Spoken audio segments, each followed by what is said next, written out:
जय श्री कृष्ण। श्री कृष्ण पूरे 14th अध्याय में अर्जुन के सामने तीनों गुणों का वर्णन करते हैं। सत्वगुण क्या है, तमोगुण क्या है, रजोगुण क्या है, और तीनों गुणों के क्या लाभ हैं, क्या हानियां हैं, और तीनों गुणों का आचरण करने वाला व्यक्ति कैसे जीवन धारा को व्यतीत करता है तथा किसको अंत में प्राप्त करता है। उन्होंने इनका विधिवत वर्णन किया। जब अर्जुन को श्री कृष्ण ने तीनों गुणों का वर्णन कर दिया तो क्या अर्जुन की मन की शंकाएं समाप्त हो गई? तीनों गुणों का स्वरूप जानने के पश्चात भी अर्जुन का जो मन है वो शांत नहीं हुआ। वह अभी भी शंकाओं से भरा हुआ है और आज अपनी किस शंका को वो श्री कृष्ण के सामने रखते हैं उसका वर्णन करते हुए अर्जुन क्या कहते हैं। अर्जुन श्री कृष्ण को वो हम जानते हैं। अर्जुन उवाच कैर्लिंगै त्रीन गुणान एतान अतीतो भवति प्रभो किम आचारः कथम च एतान त्रीन गुणान अतिवर्तते। वो कहता है कि मैंने तीनों गुणों को जान लिया, मैंने समझ लिया और मैंने ये भी अच्छी तरह से जान लिया कि तीनों गुणों वाला व्यक्ति कैसे स्वभाव का होता है और तीनों गुणों वाला व्यक्ति इस संसार से जब जाता है तो वह किस लोक को प्राप्त करता है वो भी मैंने अच्छी तरह से जान लिया। पर अब मैं ये जानना चाहता हूं कि हे भगवान मुझे बताओ कि इन तीनों गुणों से जो परे हो जाता है, अर्थात जिसका इन तीनों गुणों से कोई नाता नहीं रह जाता, क्योंकि परमात्मा ने बताया है कि जो इस व्यक्ति का इन तीनों गुणों से कोई नाता नहीं रह जाता वही मेरे साधर्म्यता को प्राप्त करता है। इतनी बात जब श्री कृष्ण ने बताई तो उसी अनेक विचारों को लिए हुए अर्जुन आज भी ये पूछते हैं कि मुझे बताओ कि मैं इन तीनों गुणों से परे कैसे हूं। क्योंकि जैसे ही हम संसार में आते हैं ये तीनों गुण हमें अपनी ओर खींचने लगते हैं।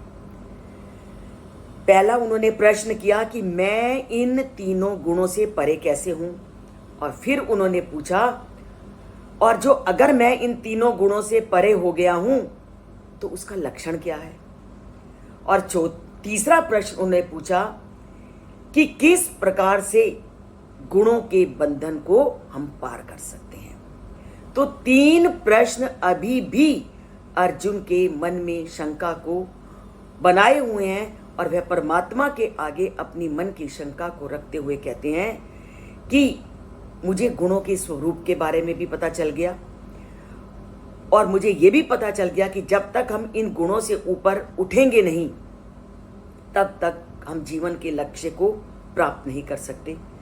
पर अब मुझे ये बताओ कई लिंगै तीन गुणान एतान अतीतो भवति। लिंग का उन्होंने पूछा कि मुझे लिंग का मतलब है लक्षण, कि मुझे ये तो बताओ कि लक्षण क्या है कि जो व्यक्ति इन तीनों गुणों से ऊपर उठ चुका है उसका लक्षण क्या है। किम आचारा। और दूसरा प्रश्न क्या करते हैं कि मुझे ये बताओ कि वो कैसा आचरण करता है। हमें कैसा पता चले कि हम इन तीनों गुणों से अब रहित हो रहे हैं, हम तीनों गुणों से परे हो रहे हैं, हमें कैसे पता चलेगा। तो वो कहता है कि पहले तो मुझे बताओ कि उसके लक्षण क्या हैं, कि जो व्यक्ति के अंदर ये तीनों गुण प्रभाव नहीं डालते उस व्यक्ति का लक्षण क्या है।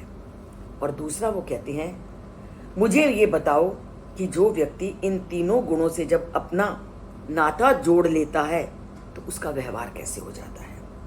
और उसके बाद वो कहते हैं चा एतान स्त्रीन गुणान अतिवर्तते। और जो इन तीनों गुणों से पार हो जाता है वो कैसा हो जाता है।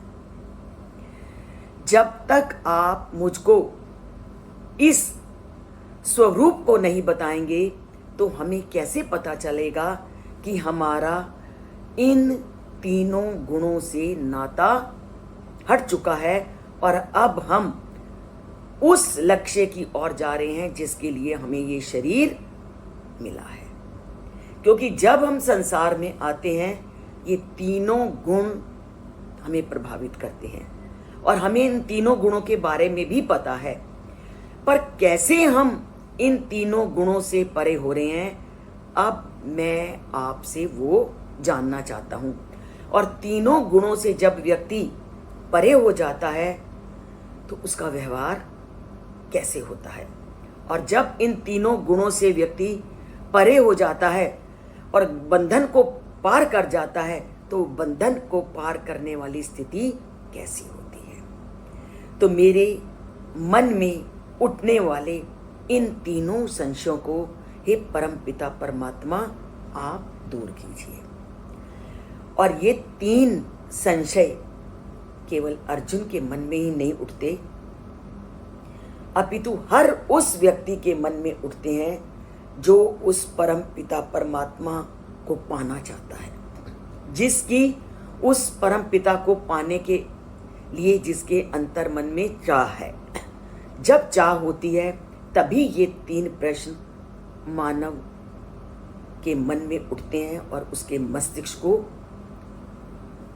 हिलाने लगते हैं कि पता चले कि जब हमने इन तीनों गुणों से अपना नाता तोड़ लिया है तो हमारा लक्षण क्या होगा, हमारा व्यवहार कैसे होगा और हम तीनों गुणों से पार कैसे हुए हैं। तो जानते हैं अब अर्जुन के मन में उठे प्रश्नों का श्री कृष्ण क्या उत्तर देते हैं। और जैसे ही अर्जुन के मन में ये प्रश्न उठे हैं, सभी के मन में उठने चाहिए, तभी आप गुणातीत होकर, गुणों से ऊपर उठकर उस परमात्मा को पहचान सकेंगे।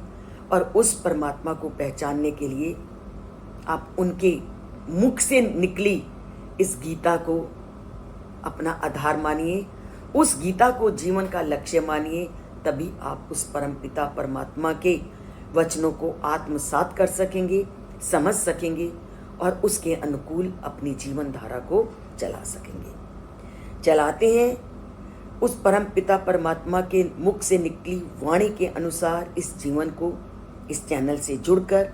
अगर सब्सक्राइब नहीं किया तो सब्सक्राइब करके और लाइक का बटन दबा के। जय श्री कृष्ण।